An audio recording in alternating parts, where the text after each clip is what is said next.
نکلا ہوا ہے، وہ سچائی نبی ہے جس نے اس بکری سے دودھ نکالا، چل اسی کے پیچھے چلے۔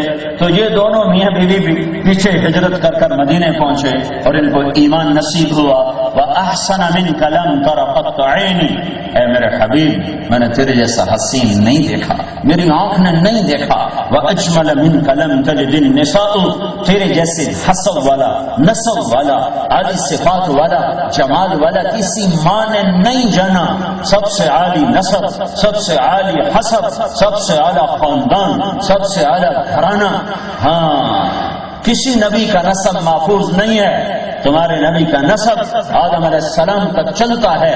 محمد بن عبداللہ بن عبد المطلب بن ہاشم بن عبد مناف بن قصی بن کلاب بن مرہ بن کعب بن لبی بن غالب بن فہر بن مالک بن نذر بن کنانہ بن خزیمہ بن مدرکہ بن الیاس بن مضر بن نزار بن معد بن عدنان بن اود بن حمیسہ بن سلامان بن عوس بن بوز بن قموال بن ابی بن عوام بن ناشد بن حزاء بن بلداس بن یدلاف بن طابق بن جاحم بن ناحش بن ماخي بن عيفي بن عبقر بن عبيد بن الدعاء بن حمدان بن سنبر بن يثرب بن يحزن بن يلحن بن إرعوى بن عيدي بن زيشان بن عيسر بن أقناط بن إيهام بن مقصر بن ناحد بن زارع بن سمي بن مزي بن عوض بن عرام بن قيدار بن إسماعيل بن إبراهيم بن آذر بن ناحور بن سروج بن رعوب بن فائش بن عابر بن أرفخشاد بن سام بن نوح بن لامك بن متوشالح بن إدريس بن يرد بن ملهلئيل بن قينان بن آنوش بن شيخ اور بن آدم علیہ الصلاة والسلام۔ وَأَجْمَلَ مِنْكَ لَمْ تَلِدِ النِّسَاءُ، یہ میرا نبی ہے، یہ کائنات کا نبی ہے۔ ہاں اللہ نے کسی نبی کی قسم نہیں اٹھائی، میرے نبی کی قسم اٹھائی۔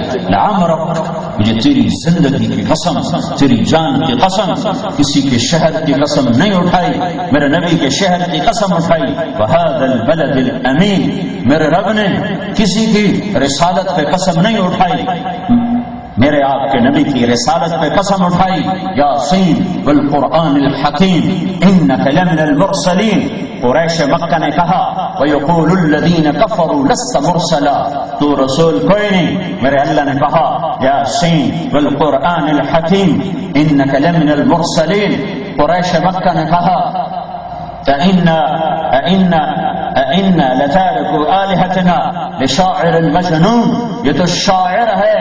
میرے اللہ نے کہا فَلَا أُقْسِمْ بِمَا تُبْصِرُونَ وَمَا لَا تُبْصِرُونَ إِنَّهُ لَقَوْلُ رَسُولٍ كَرِيمٍ وَمَا هُوَ بِقَوْلِ شَاعِرٍ، مجھے قسم ہے دیکھے اندیکھے یعنی کل کائنات کی، میرا نبی شاعر نہیں ہے، یہ رسول ہے، یہ رسول ہے۔ انہوں نے کہا یہ تو پاگل ہے۔ یا ایھا الذی نزل علیہ الذکر انک لمجنون، میرے اللہ نے پھر قسم اٹھائی نون والقلم وما یسطرون ما انت بنعمت ربک بمجنون، مجھے قسم ہے قلم اور اس کی تحریر کی، یہ میرا نبی دیوانہ نہیں ہے۔ ہاں قریش قرآن کے سحر سے زمین پہ جا گرے، اہل زبان تھے تو قرآن نے انہیں پاگل کر دیا۔ کیسے اہل زبان تھے؟ یمن کا ایک بادشاہ ہے، اس کے بیٹے کی عمر ہو گئی 10 سال، اس نے کوئی شعر نہیں کہا تو اس نے اپنے 2 غلام بولا کہ اس کو لے جاؤ اور ان 2 پہاڑوں کے پیچھے جا کے اس کو قتل کر دو، مجھے لگتا ہے یہ میرا بیٹا نہیں ہے۔ او بھائی کوئی روٹی تقسیم ہو رہی؟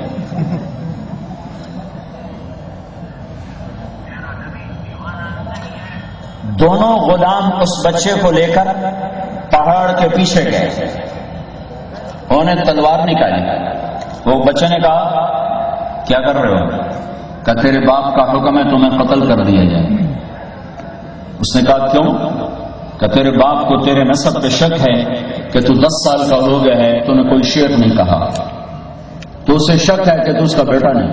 کہ صرف اتنی بات ہے تو اس نے ایک شعر کہا، کفا، اٹھر جاؤ، کفا، جلدی نہ کرو، کفا نبت من ذکرى حبیب ومنزل بسقط اللواء بین الدخول فحومل، صرف ایک شعر کہا۔ پھر بعد میں جب وہ شاعر بنا تو اس نے اسی پر 90 اشعار کا قصیدہ کہا. ففوضحا فالمقرات لم يعف رسمها لما نسجتها من جنوب وشمال ترى بعر الآرام في عرصاتها وقيعانها كأنه حب فلفل كأني غداة البين يوم تحمل لدى سمرات الحي ناقف حنظلي وقوفا بها صحبي علي مطيهم يقولون لا تهلك أسا وتجملي وإن شفائي عبرة مغراقة فهل عند رسم دارس من معولي ففاضت دموع العين مني صبابة على النحر حتى بل الدمع محملي. اس کا نام بنا امرؤ القیس. وہ دونوں واپس آئے, کہنے لگے تو کہتا ہے یہ شاعر نہیں, یہ تو عرب کا آنے والا سب سے بڑا شاعر ہوگا کہ اس نے صرف ایک بیت میں وقف واستوقف بکا واستبکا ونع المنزل والدیار فی بیت واحد. اس نے ایک بیت میں وہ کچھ کہہ دیا ہے کہ جو بڑے لمبے چوڑے قصیدوں میں کہا جاتا ہے.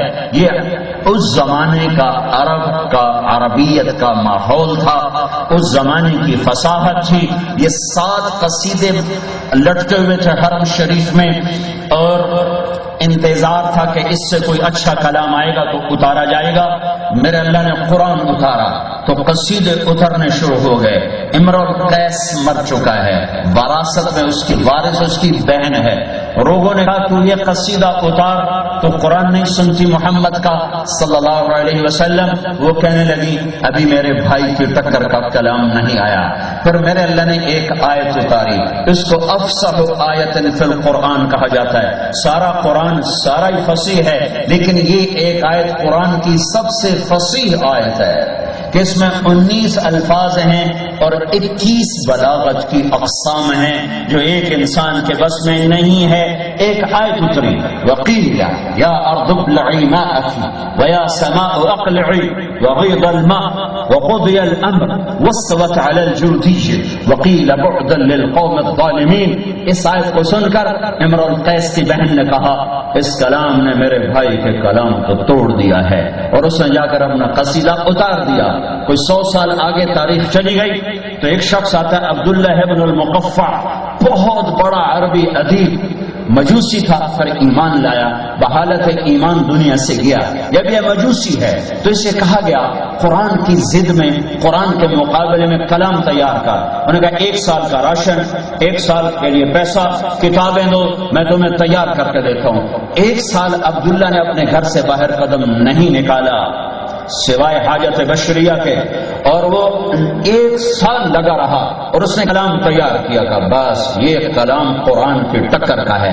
اب وہ مطمئن ہو کر باہر نکلا, یوں گلی میں سے گزر رہا ہے.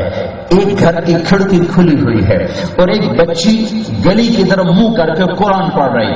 اب عبداللہ یوں گزرا اور بچی نے کہا وقیل یا ارض ابلعی ماءک, تو عبداللہ کھڑا ہوا وَيَا سَمَاءُ أَقْلِعِي, کانپنے لگا. وَغِيضَ الْمَاءُ وَقُضِيَ الْأَمْرُ وَاسْتَوَتْ عَلَى الْجُودِيِّ وَقِيلَ بُعْدًا لِلْقَوْمِ الظَّالِمِينَ. میں نے پھر ڈھونڈا, مجھے مدینہ میں ایک کتاب ملی جس میں 21 اقسام بلاغت نکالے لوگوں نے, یہ تو عبداللہ وہاں سے واپس ہوا, کہنے لگا میرے کلام کو تو چند جملے کھا گئے, تو میں سارے قرآن کا مقابلہ کیا کروں گا. واپس آیا وہ سارا کلام پھاڑ پھوڑ کے پھینک دیا کہ اس کلام کا مقابلہ نہیں ہو سکتا. یہ میرے نبی کا قرآن ہے, یہ میرے نبی کی کتاب ہے, یہ ہماری کتاب ہے. دیکھو کہیں قیامت کے دن میرا نبی یہ نہ کہہ دے او یا رب ان قومی یہ ہیں اتخذوا هذا القرآن مہجورا. یہ گکھڑ والے وہی ہیں جنہوں نے میرے قرآن کو پس کشت ڈال دیا تھا. کہیں یہ تانا میرے نبی کے زبان سے نکلا تو ہم تو مارے گئے. ہاں یہ دل میں بسانے والی کتاب ہے. یہ وجود سے چھل کے بازاروں میں زندہ ہو, گھروں میں زندہ ہو تو اس کی طاقت ظاہر ہو. بندوق کی گولی ہاتھ میں اس کی طاقت ظاہر نہیں ہوتی ہے, وہ بندوق کی نال میں اس کی طاقت ظاہر ہوتی ہے. گولے کی طاقت وہ ہاتھ سے ظاہر نہیں ہوتی ہے, وہ توپ کی نال میں رکھ کے چلاؤ تو پھر اس کی طاقت ظاہر ہوتی ہے. قرآن مدرسے میں پڑھا ہوا اس کی طاقت ظاہر نہیں ہوتی ہے, مسجدوں میں رکھا ہوا اس کی طاقت ظاہر نہیں ہوتی ہے. جب یہ زندگی میں آتا ہے تو پھر اس کی طاقت سامنے آتی ہے. عرب دیوانے ہو گئے, اور رات کو آ کر نا جب ہمارے نبی نفلوں میں قرآن پڑھتے تو کھڑے ہو کر سنا کرتے تھے. تو ایک رات عمر بن خطاب پردے کے پیچھے چھپے ہوئے، اللہ کے نبی کی عادت تھی حجر اسود کی طرف آ کر نماز پڑھتے تھے کہ قبلہ بھی سامنے اور بیت المقدس بھی سامنے، اس لیے دونوں کو سامنے رکھ کے نماز پڑھتے تھے. تو آپ پڑھ رہے تھے